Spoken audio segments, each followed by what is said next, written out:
Olá, dando sequência ao estudo do santuário, quero desejar aqui um bom dia, boa tarde, boa noite.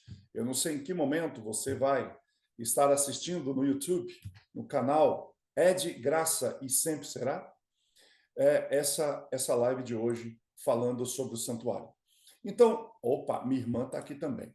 Então, olha só, nós vamos dar sequência e aí lembrem-se vocês de tudo o que nós já fizemos aqui, tudo o que nós já passamos. Essa semana eu tive no Uber, quando eu peguei Uber a semana toda, para me deslocar do hotel para o meu cliente.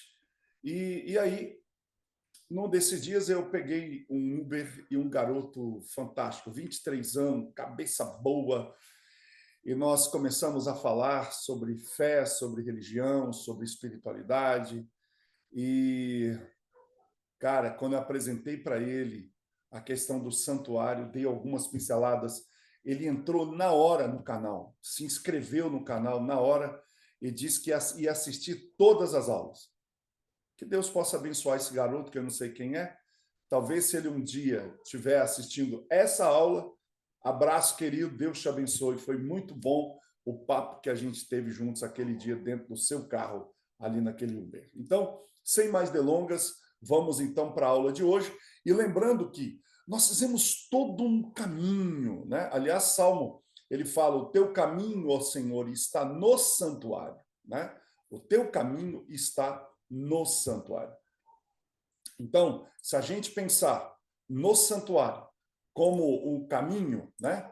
Se a gente pensar no santuário como caminho, a gente vai perceber que o santuário, ele teria, eu quero até compartilhar isso com vocês, eu acho que é legal.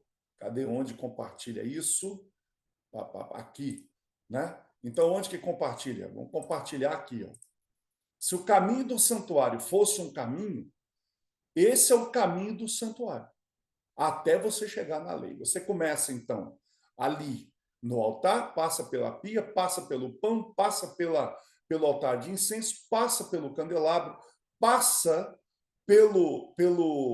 e chega melhor, e chega até o trono, aonde está o nosso Deus sentado. Isso quando se fala do santuário celestial. Aliás, esse quadro aqui, que vocês estão vendo, vai ser o quadro do primeiro sermão sobre o santuário na igreja do Ermelinda, né? Então, na igreja do Ermelinda, eu vou dar um vislumbre total, geral, do grande conflito, mostrando como o santuário se relaciona com o grande conflito. Então, se vocês, quem estiver em Belo Horizonte, quiser assistir, fique à vontade para estar lá comigo, conosco, a igreja, linda igreja do Ermelinda, ali em Belo Horizonte, ok? Então, deixa eu parar de compartilhar. Cadê? Stop aqui, cadê? Então, deixa eu ver aqui. Só uma pergunta, ainda está compartilhando? O que eu faço aqui agora? Stop share. Isso, agora parou de compartilhar. Ainda estava compartilhando. Então, isso vai ser o primeiro sermão da igreja do Ermelinda, falando sobre o santuário e a sua relação com o grande conflito. Esse será o primeiro sermão. Mas lembre-se que no santuário você não tinha só os móveis, né? Você tinha todo o ritual que compunha esse processo do santuário. Nós estamos exatamente nessa fase agora. A fase em que nós estamos falando a respeito dos rituais, e aí nós estamos falando, na última aula nós falamos do Holocausto, e agora vamos falar das ofertas. Havia ofertas que eram oferecidas no santuário. Ofertas de refeição e ofertas de bebidas. Olha que interessante. E aí nós vamos entender como isso tem a ver com Jesus, como isso tem a ver com o seu sacrifício, como isso tem a ver com a nossa redenção, com a nossa salvação, e como isso se espelha de uma forma muito ampla e profunda o Evangelho. E Muniz, meu querido amigo que está aí hoje, fique à vontade para fazer as suas contribuições, porque elas são muito e muito bem-vindas, ok? Aliás, hoje eu também pedi para eu passar a lição da escola sabatina. Hoje vai ser barba, cabelo e bigode, né? Santuário de manhã, sermão depois, lição depois, e o Mateus vai cantar hoje na Pampulha. Mateus, Deus deu a ele um talento, uma voz maravilhosa. Então, as ofertas de refeições e bebidas, elas querem dizer uma coisa apenas. Se eu pudesse resumir aqui, eu diria, tudo que eu tenho e tudo o que eu sou é de Cristo. Então, para exemplificar isso, Deus exigia uma oferta de cereal, junto com essa oferta de cereal vinha azeite e também o suco da uva para acompanhar todo o holocausto, guardem isso, e também a oferta pacífica. Agora, um detalhe importante. Ele não insistiu nisso no deserto, porque no deserto o povo tinha apenas o maná. Agora, na terra prometida, essa oferta ela era para ser um corban. E corban significa presente, como um agradecimento por todas as bênçãos materiais da vida.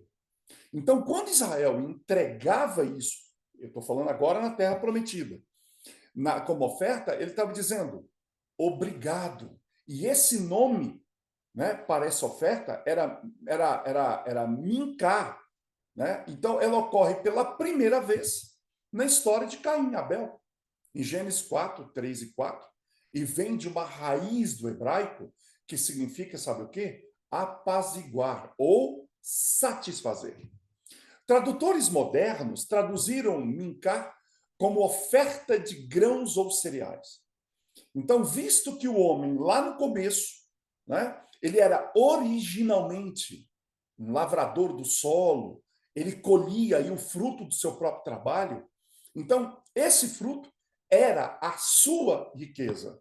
E desta riqueza, ele trazia oferendas ao seu generoso Criador, que dera o sol, que dera a chuva, que criara a semente, que dera a ele vida. Então, quais eram os cereais dos quais os israelitas faziam essas seleções para a oferta? Então, esses cereais eram cevada, espelta, capim, aveia e, às vezes, guardem isso, arroz. Então, essas gramíneas úteis, né, elas forneciam ao homem e a outras criaturas desse homem o seu pão diário. Mas, óbvio, dentre todos esses cereais, a farinha de trigo foi a primeira escolha para a apresentação no santuário. Os rabinos afirmavam que a farinha fina, né, essa farinha fina é um sentido especial do termo oferta de refeição. Então, quando você ouve ou lê a palavra oferta de refeição, a farinha fina do trigo era especial. Por quê? Porque para fazer o pão, se você pensar na confecção, na produção do pão, essa produção ela era uma atividade, e eu vou colocar aqui a palavra seguinte, entre aspas, era uma atividade, entre aspas, cruel. Por que ela é cruel? Vamos refletir um pouco, novamente, sobre a crueldade subjacente, ou seja, que estava ali escondida no preparo da farinha e do pão. E quando nós entendemos isso, nós vamos ver como uma história, como uma parábola da preparação do pão da vida que viria para que fosse o nosso alimento. Então vamos começar do começo. A parte do fazendeiro era primeiro abrir uma sepultura, que era o buraquinho ali na terra. Nessa sepultura, e aqui eu estou falando, obviamente, em símbolos, ele lançava o grão de trigo para, na escuridão daquela sepultura, ele morria sozinho. Você vai ver essa comparação em João 12, 24. Então, vinha o sol, vinha a chuva, vivificava o germe, e finalmente brota a semente. Primeiro a erva, depois a espiga, depois, por último, o grão cheio na espiga. Então, como diz a palavra de Deus, na plenitude do tempo, a foice do homem cortava a espiga de grãos e com mangaus, que eram varas, madeiras, debulhavam impiedosamente esses grãos. Então, o milho desse pão era machucado. E, eventualmente, um vendaval afastava o joio. Em seguida, com esse grão agora já malhado e solto, ele era levado para o moleiro, que esmagava esses grãos entre suas pedras, e depois vinha a peneira, através de 13 peneiras, até que esse grão estivesse completamente purificado de todas as suas irregularidades. Quando a gente olha para o seu antítipo, a oferta de grãos ela deveria ser apresentada ao altar com todas as preparações concluídas. Essa farinha fina que provinha desse esmagamento, como a própria essência vital do cereal, porque essa farinha era a essência da vida do cereal.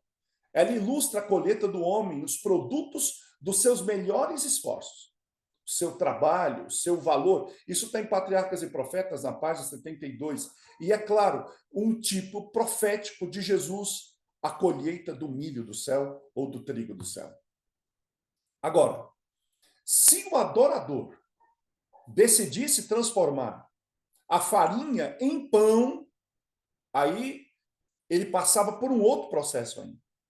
Mãos fortes deveriam amassar, cutucar, esmurrar a sua substância, e aí vinha o fogo, que queimava com fúria do forno, aonde o pão era colocado. E se você pensar em todos esses elementos, todas essas ações, você vai ver que todos esses atos, eles retratam o que o pão da vida sofreu. Você vai ver isso em todos os evangelhos, mas também em Hebreus capítulo 5:8, também em Isaías 53. Então Cristo foi, assim como o trigo, assim como o pão, ele foi espancado, machucado, empurrado, esmurrado. E um detalhe, assim como o trigo se submete pacientemente à mão do moleiro para ser esmagado e depois transformado em pão, assim Cristo também se ofereceu para ser moído e espancado.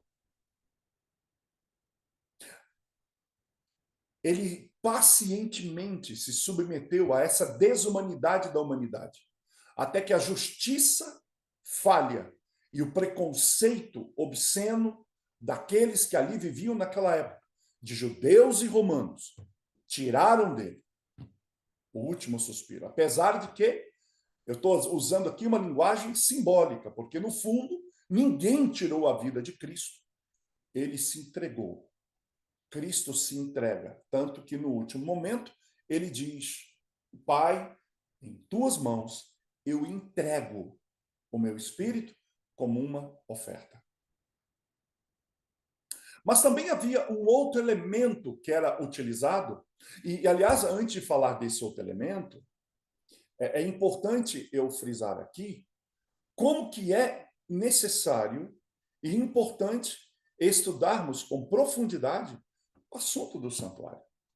Nós já falamos muito disso aqui. A base das nossas 6 doutrinas e 28 crenças é o santuário. Sem santuário, não há adventismo. Sem santuário, não há juízo investigativo. Sem santuário, tudo o que nós cremos cai por terra. Não sobra nada. Absolutamente nada. Nos tornamos como qualquer outra denominação. É claro que nós devemos muito, no processo de resgate daquilo que os 1260 anos fez, destruindo tudo que havia no santuário.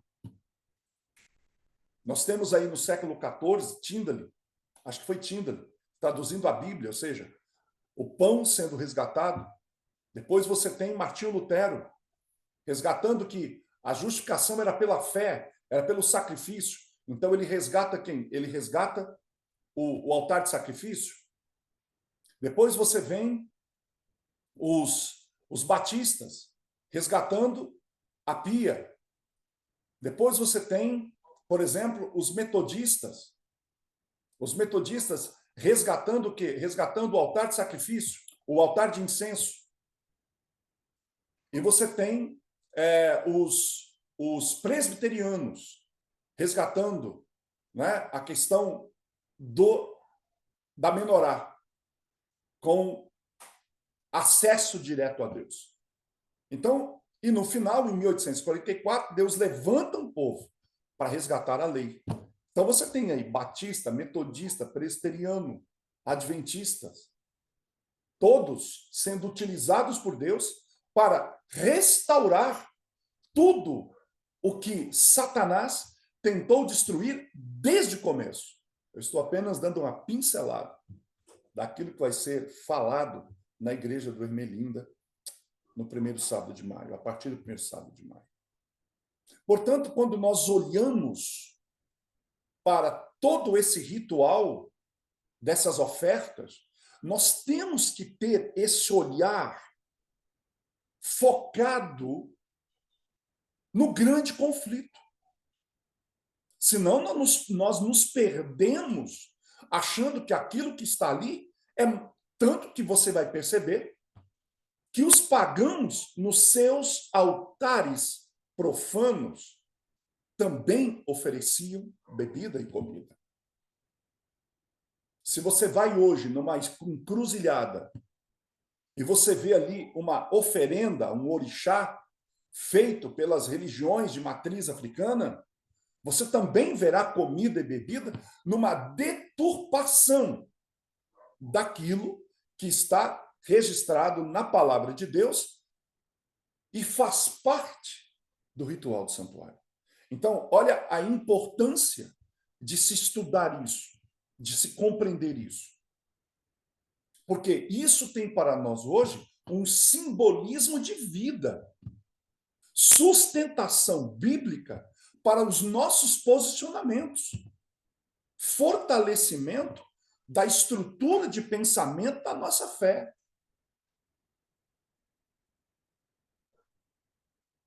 Então, vamos avançar dentro desse contexto. Quem também fazia parte dessas ofertas eram as azeitonas, que eram esmagadas para produzir óleos. Elas eram esmagadas sobre viga ou pedra. E elas também faziam parte da refeição. O Muniz tem um sermão lindo, água sobre sangue, ou azeite sobre sangue. Acho que é azeite sobre sangue. Acho que está no YouTube. Vocês podem procurar. Ele tem uma aula ali sobre graça, sobre evangelho, sobre salvação, azeite sobre sangue, ou sangue sobre azeite. Alguma coisa assim ele pode falar aqui exatamente como é esse tema. Então, se você pegar o método de produzir óleo para utilizar nos pães, ele era diferente do método utilizado para produzir o óleo para as lâmpadas da menorá ou do candelabro. Já falamos sobre isso aqui. As azeitonas que eram utilizadas e o seu processo, que era utilizado para a menorá, elas eram extraídas do alto da oliveira, elas eram, então, azeitonas maduras, elas eram batidas com varas e depois perfuradas, assim como aconteceu com Cristo. Agora, quando nos pães, a azeitona, então, ela era esmagada mesmo. E ali produziu óleo. Então, esses bolos ou esses pães, eles precisavam ser misturados com óleos. Os pães eram, guardem isso, os pães, o óleo ia no pão. Então, eles amassavam esse pão com óleo. Por isso que Cristo fala, por isso que para mim o Salmo 23 é um salmo messiânico. Quem foi ungido com óleo? Quem teve o cálice transbordando? Quem foi que disse, o Senhor é meu pastor? E o termo original diz, e em nada eu tenho lhe faltado. Não é em nada me faltará. É em nada eu tenho lhe faltado. Isso está falando de Cristo. Claro que Cristo é o meu pastor e não há problema nenhum dizer que o Senhor é o meu pastor e em nada me faltará, porque isso é verdade. Agora, as bolachas, que haviam pães e haviam bolachas. Os pães eram feitos misturados com óleo, mas as bolachas, elas eram ungidas. E sabe como é que eles ungiam a bolacha? Em formato de cruz. Então, Cristo não só veio cheio do poder do Espírito, porque o pão era feito com óleo, mas como bolacha, ele foi ungido com óleo. Então, esse óleo é um símbolo do ministério suavizante, porque o Espírito Santo ele suaviza, ele acalma. Se você olhar toda a vida de Cristo, você vai ver como que o Espírito Santo dirigiu, começando desde o seu nascimento, capacitando momento a momento ao longo da sua vida, ajudando. Sabe por que Cristo passou pela cruz? Não como super-herói. Ele passou sendo ajudado pelo Espírito Santo, e o Espírito Santo esteve com ele na sua. O Espírito Santo o concebeu, o Espírito Santo o protegeu, o Espírito Santo o ajudou, o Espírito Santo o guiou, o Espírito Santo o fortaleceu na hora da prova, o Espírito Santo esteve com ele na morte, o Espírito Santo esteve com ele na ressurreição, capacitando para que ele se tornasse a refeição perfeita desse homem Cristo oferta. Então, essa oferta que era apresentada pelo israelita, ele era suavizada e aromatizada com o óleo do Espírito Santo. E uma vez que o Espírito é santo, a sua presença santifica, tornando dessa maneira os adoradores participantes da natureza divina. Entenda? Participante da natureza divina não significa ter a natureza divina. Significa que, por causa do Espírito Santo vivendo em mim, eu participo da natureza divina por causa do Espírito Santo. Então, por ser poderoso, esse Espírito concede todo o poder para ajudar o discípulo a cumprir esse ideal divino. Outro elemento que deveria ser misturado nessas ofertas era o sal. Então, o sal, ele tinha propriedades antissépticas e eles preservavam esse pão da corrupção. E esse sal representa a graça, a sua influência aromatizante e preservadora. E aí tinha o incenso, que era queimado no altar de ouro, como parte integrante de cada oferta de refeição. A palavra hebraica para essa goma aromática, que era o incenso, sugere essa brancura que, junto com o sal, reflete essa justiça de Cristo. Esse nome para essa goma aromática, que sugere brancura, a sua raiz surgiu do nome que se dava ao cume das montanhas do Líbano, coroadas de neve. Por isso que sugere brancura. Então, à medida que essa fumaça do incenso subia para Deus, essas especiarias das quais já falamos, dava realce à oferta de cereal e, ao mesmo tempo, que encobria o mau cheiro da carne, do sangue, da vítima que estava sobre o holocausto. E, ao mesmo tempo, a cor branca simbolizava e lembrava aos adoradores a pureza da justiça do Messias. Então, O incenso, considerado um perfume precioso, ele também fumegava e simbolizava, nesse ato de fumegação, os méritos da intercessão de Cristo, nosso imaculado Salvador, cuja amabilidade perfumada e sua mediação sacerdotal torna as ofertas do homem aceitáveis a Deus. Agora, se o sal não tem valor, até que se misture com a massa, porque o sal, sem se misturar com a massa, não tem valor nenhum para o alimento. Então, o sal tem que ser misturado na massa e esse sal precisa se perder dentro dele. Isso é muito importante. Sal, sem estar na massa, para nada serve. Da mesma forma que o incenso, você não sentirá o seu cheiro até que ele seja consumido pela chama.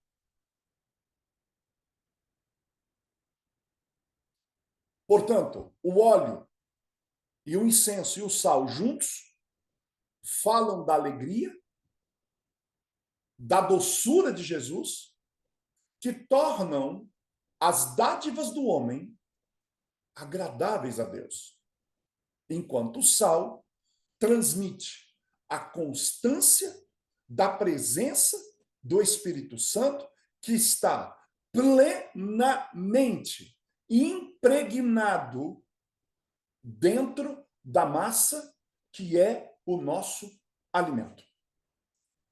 Percebem esses símbolos, como eles trazem o evangelho de maneira pura?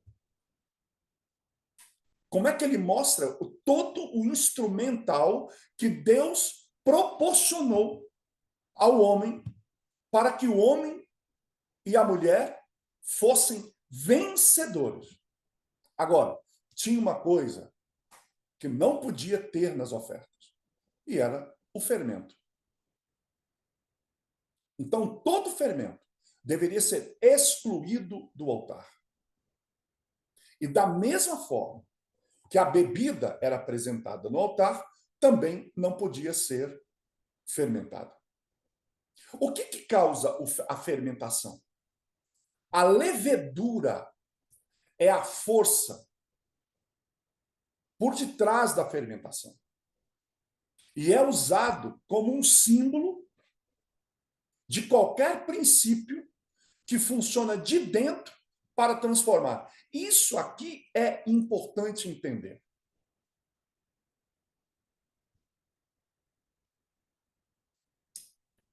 Às vezes as pessoas perguntam, mas por que o fermento não podia ser usado no sacrifício? Qual a razão? Qual a razão? Vocês conseguem imaginar? É porque o processo de fermentação é um processo de levedura. É a levedura. E não existe levedura de fora para dentro. Só de dentro para fora. Acompanhando o raciocínio? Então, o que o fermento representa? O fermento, ele representa o esforço humano de dentro para fora para se alcançar algum resultado de perdão, justificação, santificação ou glorificação. É por isso que o fermento não pode estar lá. Porque o processo de justificação, de santificação e de glorificação, as três fases, que é pátio, santo e santíssimo, jamais será de dentro para fora. Sempre de fora para dentro. Então é por isso que o fermento não pode estar lá. Então, qualquer coisa que a gente apresente, inclusive hoje, na lição da escola sabatina, tem uma armadilha. Não estou dizendo que está errado. Mas tem uma armadilha em um dos dias que a gente vai passar por ele, chama Conheça a Ti Mesmo. Se você não cuidar ali, você cai no fermento fácil, fácil, fácil. Você cai num viés humanista fácil, fácil, fácil. Inclusive, mesmo eu tendo formação de psicólogo, eu procuro ser extremamente cauteloso sobre as tais terapias. Como psicólogo cristão, eu não sou contra a terapia. Mas uma terapia que aponte a solução para o homem apenas de dentro para fora é uma terapia fermentada, humanista. Eu não creio numa transformação genuína. Porque, veja, eu posso ter melhoria de conduta? Posso. A educação faz isso.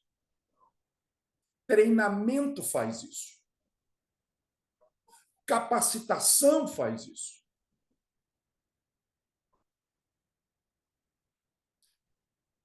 Mas isso não resolve o problema do pecado. Eu posso ter conduta ilibada. Mas se essa conduta ilibada é resultado só e somente só de uma melhoria de dentro para fora, Deus vai chamar isso de trapo de imundícia. Porque por mais que meu comportamento seja ilibado, ele ainda é contaminado pela minha história e por aquele estado inconsciente que na neurociência a gente chama de comportamento automatizado e que muitas vezes é contaminado por uma intenção equivocada. É por isso que a verdadeira transformação ela é de fora para dentro. Por quê? Porque Davi, no Salmo 139, ele deixa isso muito claro quando ele diz: sonda-me. Eu pergunto, o que alguém que tem uma sonda faz? Ele põe a sonda de dentro para fora ou ele põe a sonda de fora para dentro? Então, quem é que vai sondar? Quem é que vai checar? É quem está fora. E como ele faz isso? Ele faz essa checagem? Palavra. É por isso que muitos só leem a Bíblia, outros só estudam a Bíblia, mas não são transformados. Sabe por quê? Porque só estudo e só leitura não transformam. O que transforma é comparação, é contemplação, é checagem. Então, quando você usa a palavra para fazer um check da sua vida, você está fazendo um check de fora para dentro, e aí sim, de dentro para fora. E aí, quando você enxerga como um espelho, como uma bússola, como um GPS, o que tem na palavra que não está em mim, então eu ajoelho e peço, Senhor, por favor, faça com que eu seja isso aqui, porque eu não consigo. Aí Deus fala, agora você entendeu o método. Porque qualquer coisa que você queira fazer por você é fermento colocado de dentro para fora. Está claro isso? Espero que sim. Espero que tenha ficado claro. E mostrando aqui, eu estou mostrando, pela graça de Deus para vocês, e para mim também, como que o estudo dos rituais do santuário são, sim, Claudinho, está relacionado com ações, mas ações, vá no culto hoje, você vai entender isso melhor. Te garanto, você vai entender isso melhor. Quando eu falar Edivaldo? sobre as características dos 144 mil e a justiça de Cristo. Oi, Edivaldo. Fala, Muniz. meu querido. Ô, Muniz, estava aqui só esperando você, meu rei. Veja só aqui em 1 Coríntios 5, 7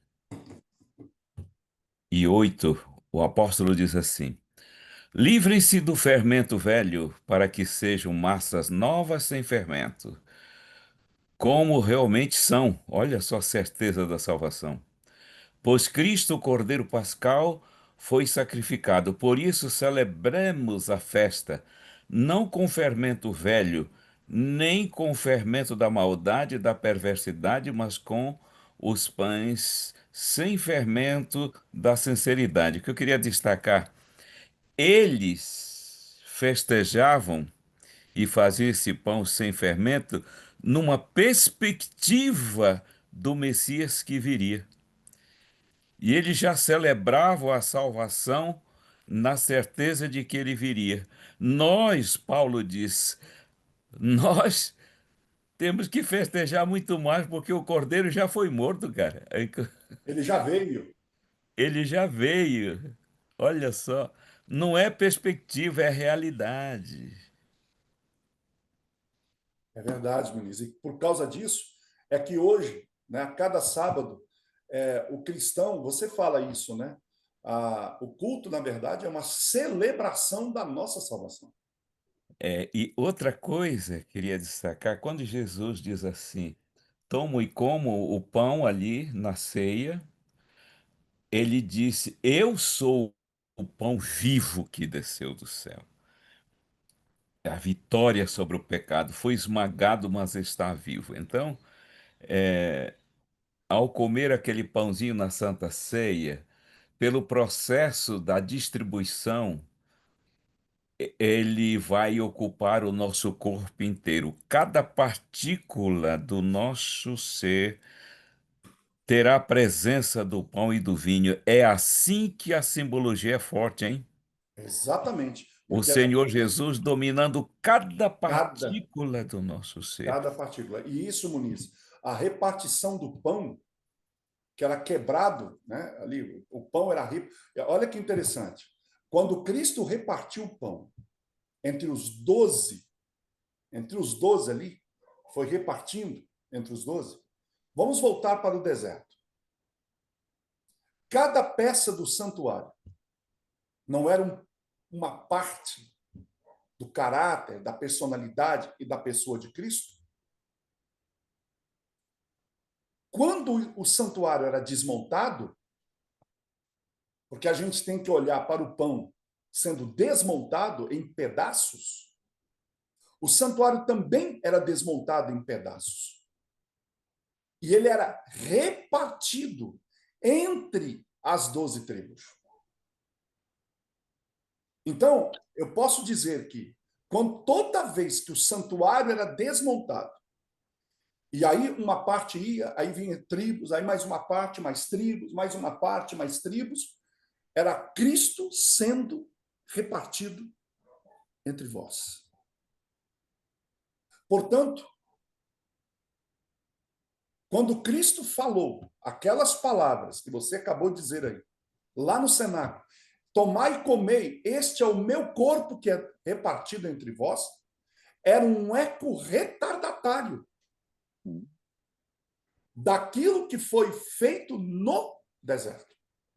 Porque lá no deserto, Cristo já poderia dizer para o povo de Israel: este é o meu corpo, em símbolo, que é repartido entre vós. Edivaldo, Oi. só uma coisinha em cima disso daí que você está falando. Não sei se a gente já posicionou aqui, mas vou levantar essa bola aí para você dar uma batida, que olha que coisa fantástica. O diabo chegou e disse para Eva: toma e coma, morte. Aí vem Jesus e diz: toma e como, vida. Não é lindo? Ou seja, o que Satanás oferece é morte. O que Cristo oferece Vida. é vida. Então, toda vez que a gente tomar o pão e comer, e o vinho, o suco da uva pura e comer, nós estamos tendo vida. E ele fala: eu vim para que tenhais vida. E a vida eterna, Muniz, começa quando? Conta aí para a galera. É, a vida eterna é sair da existência e entrar na vida, né? Porque a existência é esse assombro fisiológico, anatômico. Existir é respirar. Vida nós só temos com a presença da vida, que é Jesus, no nosso coração. Que Deus não conhece outro tipo de vida, ele só conhece A vida vida eterna. eterna. A vida eterna é ele. A igreja existe e vive. Sem Jesus, o ser humano só existe. Então, o Então, ímpio só existe. Ele não é, vive. é Ele já por isso está que a gente, morto, não é? é por isso que a gente diz vida eterna não vai começar quando Jesus voltar. Lá Ela vai já começar a eternidade. é. A vida Vida eterna eterna é já já. começou.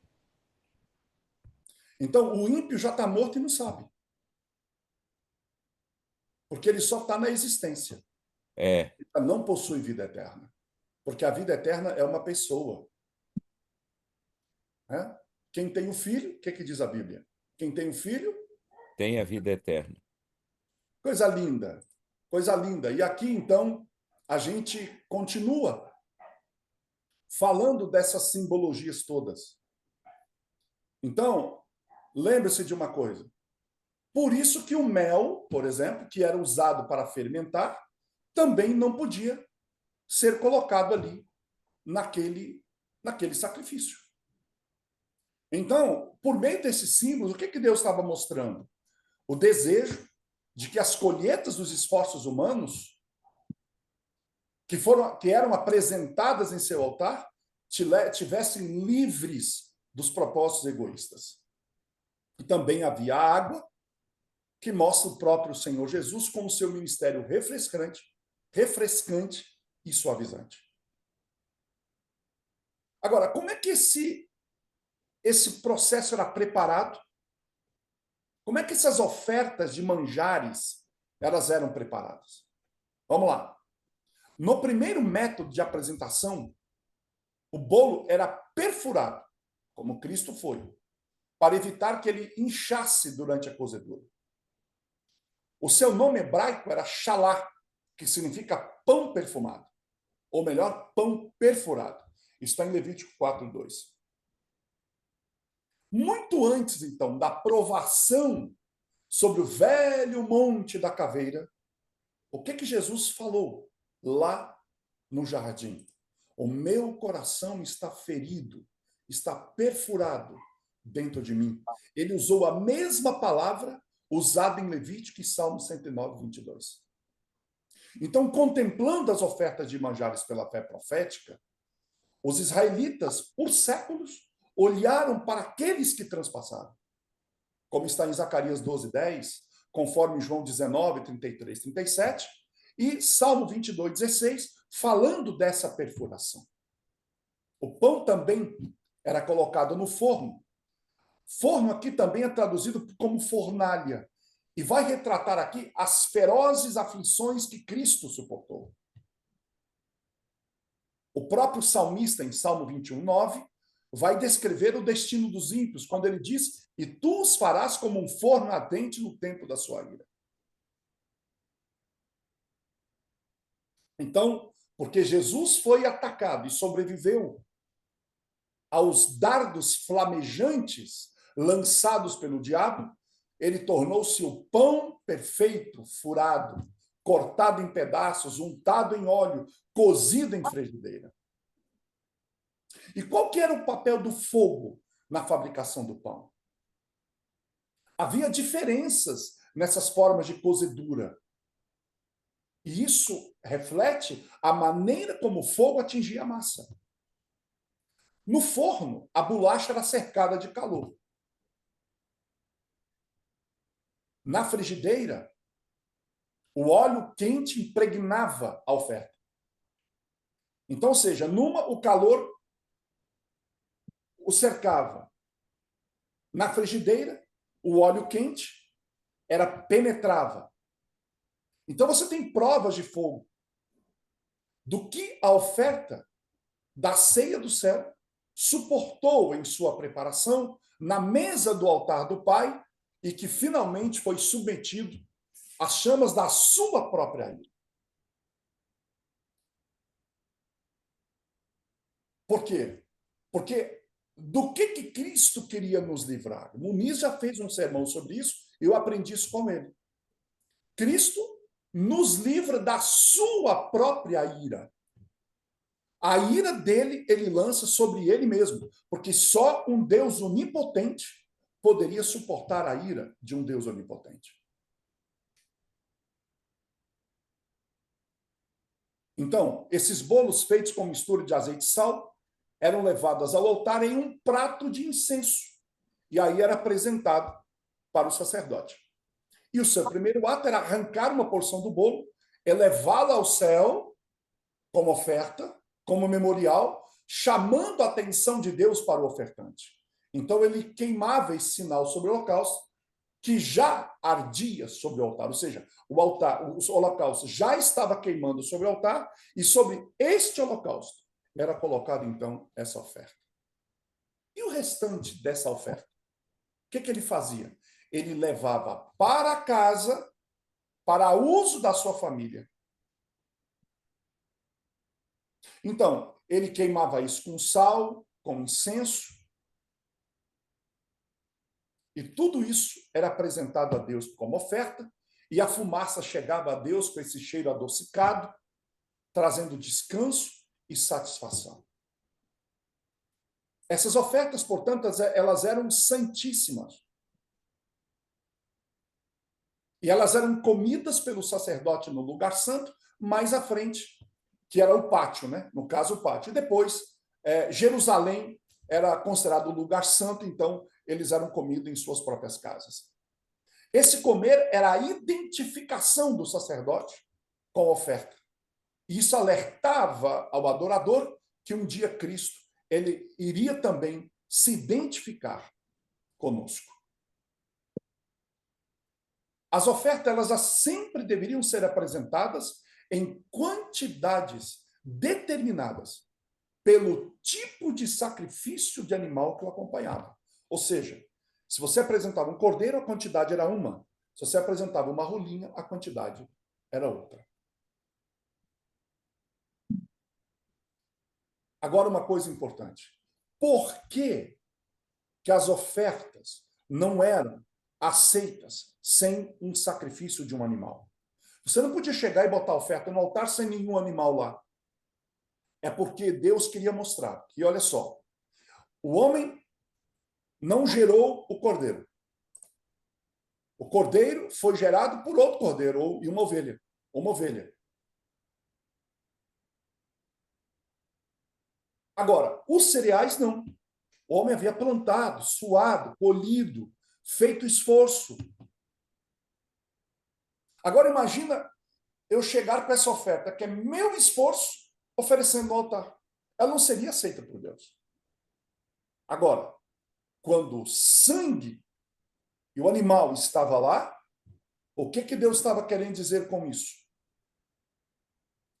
Que os produtos do esforço humano só eram aceitáveis unicamente com base no sangue derramado. Ou seja, em todas as épocas, só e somente só o crucificado é capaz de agregar valor às obras humanas. Por quê? Porque as obras humanas do ofertante hoje não são obras humanas, mas são obras dele vivendo em mim. Portanto, quando eu ofereço as minhas obras, quando Cristo vive em mim, é como se as obras fossem dele e não minhas. Portanto, todo o incenso do tabernáculo terrestre deve ser umedecido com gotas purificadoras do sangue de Cristo. Portanto, o sacrifício de sangue forma a base de toda a oferta de alimentos. Portanto, uma coisa importante que a gente tem que olhar nessas ofertas de refeições é o seguinte: a vítima do sacrifício representava o celebrante. Representava o que do celebrante? Representava que o celebrante estava colocando a si, naquele animal, totalmente sobre o altar. Agora, olhando para a oferta, aí sim, retratava a colheita do esforço humano, bem como os frutos do espírito desenvolvidos dentro da personalidade humana. A oferta de Caim mostra isso. Que Deus não aceitaria, guarda isso, porque isso aqui é muito importante. Deus não aceita ofertas materiais até que a pessoa reconheça a morte do seu substituto e se colocasse no altar. Portanto, o que o Senhor Jesus deseja? E aqui eu vou falar algo que pode até chocar alguns. Deus deseja que a consagração dos seus seguidores não pós-ceda, mas preceda suas doações materiais à sua causa. Pelo holocausto, então, primeiro, guardem isso, primeiro é o holocausto, depois as ofertas. Então, pelo holocausto, através do cordeiro, o adorador dizia: tudo que eu sou é de Cristo. Então, com base na dedicação da pessoa,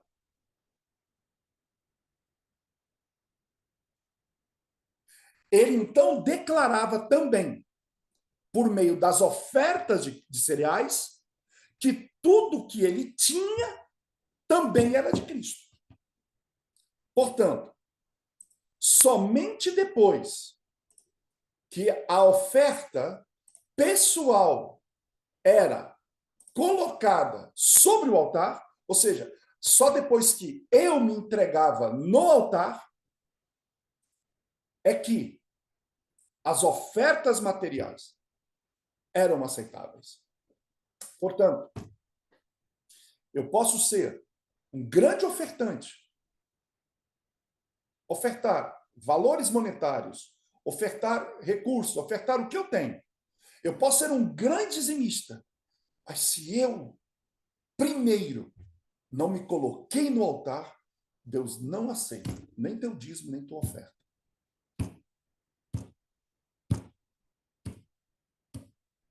Segundo a visão do santuário, não há como Deus aceitar ofertas e dízimos de alguém que não se entregou, porque seria oferta de Caim. E aí, de volta. Fala, Maniche. Acho que se a gente pudesse voltar no tempo e víssemos ali o altar de Abel e o altar do Caim, qual era o mais lindo? O de Caim. Nossa, Samambaia escorrendo, melancias deste tamanho, cada caixão de uva, hein? pense. Então, ah, com certeza, o de Abel não era tão lindo como o altar de Caim, mas o altar do Caim representa exatamente a forma de religião. Diz que quanto mais enfeitada é a religião, a gente tem que tomar cuidado com isso. Às vezes, cara, eu vou te dizer uma coisa. Me espanta como em alguns lugares nós temos enfeitado a cerimônia da Santa Ceia. Não precisa de todo aquele ritual com roupas da época e Uhum. aquilo chega pesa. É simples a Santa Ceia, aquela mesinha bem arrumada e evidenciando a redenção que há em Jesus. Esse é um Senão cuidado. os símbolos tomam mais presente, o ritual fica mais chamativo do que o próprio o É, objeto do que estamos é, ali ali no reverendo. livro O Grande Conflito, Ellen White chama a atenção para a religião medieval que vem, que você não tem como você não se impressionar com o ritual daquela religião, mas Jesus está ausente. É a oferta de Caim, é altar de Caim. Isso não significa que os nossos cultos não devam ser lindos, Sim, claro. mas a presença maior é o encanto, a beleza de Cristo. Muito bem, Muniz, muito bem colocado. Que participação maravilhosa a gente está tendo do nosso amigo Muniz nessa manhã. E continue, amigo. Estamos aqui já fechando o estudo dessa manhã, mas eu ainda tenho que falar sobre a oferta de bebidas. Bem, no deserto não houve cultivo, nem colheita, né? Então, não tinha como apresentar essas bebidas no santuário do deserto. Mas Deus deixou isso, né? Mas Deus falou: olha, quando entrares na terra de Canaã, então, aí sim Deus orientou nesse sentido. Veja bem, também não houve Páscoa durante esses anos. Portanto, nenhum pão ázimo ou vinho não fermentado foi necessário. Agora, o Senhor exigia uma libação como acessório a toda oferta de manjares. E ele dizia: a sua libação será vinho. Então ele fala: nenhum, os rabinos diziam, nenhum suco de fruta é oferecido no altar, exceto o produto de azeitona e uvas. É, alguns estudantes da Bíblia pensaram que as ofertas de refeições e bebidas podiam ser apresentadas independente uma da outra. Mas a verdade é que sempre se prescrevia uma oferta de manjares e também se entendia uma libação e vice-versa. Então, o suco da uva era a oferta de bebidas. É por isso que o cálice foi preenchido com o sangue puro da uva. O nome hebraico para a libação é nesek, de uma raiz que significa derramar. Então, mas em nenhum lugar do Antigo Testamento são dadas instruções específicas sobre onde a libação deveria ser derramada. Aí entra a tradição, que diz que o sangue da uva era derramado na base do altar. E havia dois canos que saíam, isso em Jerusalém, claro. Havia um cano que ia para o sudoeste e outro para o sudoeste, para o sudeste. E destes dois canos levavam ao Cedron, e daí ao Mar Morto. Portanto, vinho e sangue que sobravam dos rituais eram derramados na base do altar e eles saíam para o Mar Morto porque isso simbolizava que estava sendo levado para o mundo. Então, o verbo hebraico do qual derivou a palavra nesek, oferta de bebida, significava derramar um líquido sobre alguma coisa. Então, assim passou a significar cobrir ou proteger. Outra coisa, oferta de bebidas, como a gente sabe, nunca foi nada que tivesse álcool, porque não tinha como ser, porque era bebida fermentada. Então, isso a gente já falou claramente, tá? Então, finalizando, qual era o significado dessas libações? A libação, ela mostra a dedicação ou a destilação da energia da vida. Por quê? Essas frutas, ou essas libações, elas vinham de frutas que haviam sido esmagadas muitas vezes, e dali destilado aquele líquido. Então, a gente tem exemplos na Bíblia. Por exemplo, enquanto Jacó estava escapando da escravidão de Labão, o Senhor aparece a Jacó novamente, o abençoa, né? Troca o nome dele, Então, o que ele faz? Deus ele repete os termos da aliança que havia feito com Abraão e Isaac, convidou Jacó a aceitar, e aí, para sinalizar sua obediência, o que Jacó faz? Ele ergue uma coluna e derramou uma libação sobre ela, derramou óleo sobre ela. Essa é a primeira libação mencionada na Bíblia. O que Jacó estava dizendo? A minha vida, a minha aliança, a minha rendição, eu coloco aqui diante do Senhor. Quando Davi estava morrendo de sede, 3 companheiros passaram pelos inimigos e buscaram uma jarra de água. Quando Davi pegou aquela água, ele não tomou, porque ele falou, isso é a vida de vocês. E ele derramou isso perante o Senhor.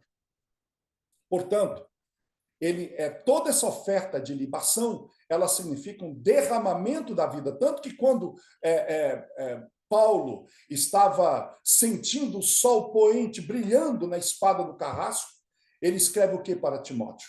Ele diz, já estou sendo voluntariamente derramado como libação. Então, o uso da sua palavra na voz média, usando isso no grego, retrata a participação voluntária do apóstolo em seu ato. Da mesma forma como o verbo no Antigo Testamento chama a atenção para a participação do adorador como voluntário em sua libação.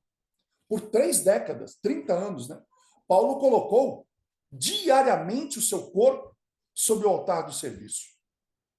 Ele foi naufragado, espancado com varas, açoitado, apedrejado, chamuscado pelo sol, ensopado pelo mar.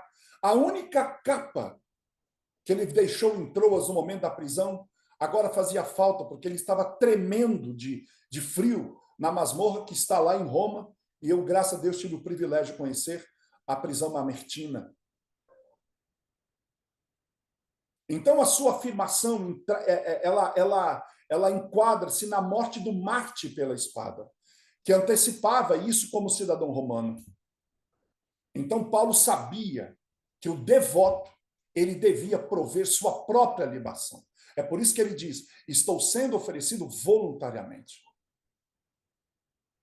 Então, ele sentiu isso na cela úmida, que ele estava pronto para esse momento. E ele escreve, então, para Timóteo, mostrando que o tempo da sua partida era chegada. E aqui ele usou a palavra que a gente, analousis, que foi traduzido como partida. Sabe o que isso quer dizer? Isso retrata um navio perdendo suas amarras e sendo levado para o mar.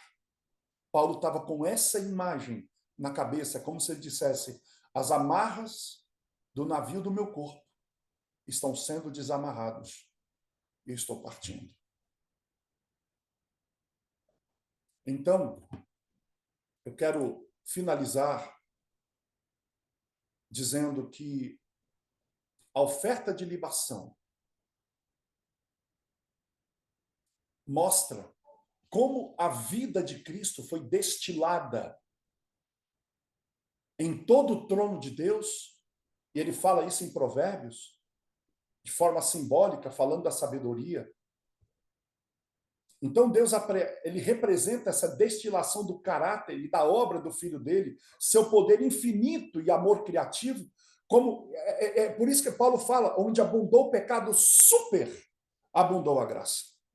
Porque quando a Bíblia fala disso, ela está dizendo de algo que foi saturado, ou seja, a libação que Cristo oferece, ela satura o governo do céu. E quando as criaturas observaram isso, elas o exaltaram, e aí cantaram a velha canção de Apocalipse 4:1, digno é o Cordeiro de receber o poder, a honra, a glória, o domínio.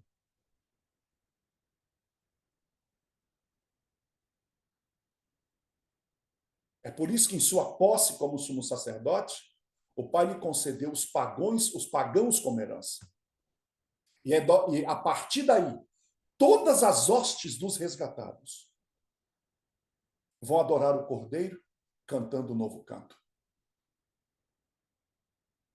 E quando, ao saturar a sede do seu governo com a libação das qualidades redentoras de seu Filho, o Pai convoca o universo para perceber que a sabedoria e a habilidade do Criador foram tornadas infinitamente preciosas por uma adição, adicionando amor e sacrifício da vítima sacerdote. E quando João, em visão do cordeiro sangrando no meio do trono, ele usa esse termo, ele tem essa visão, o tempo que ele usa com um cordeiro que fora morto, ele está indicando que os benefícios desse sangramento que ele vê no trono, eles continuam, portanto, eles são perenes e permanentes. Então, Cristo, com a consumação da sua morte, ou melhor, a libação do seu sangue, banha o trono com um esplendor adicional da graça redentora.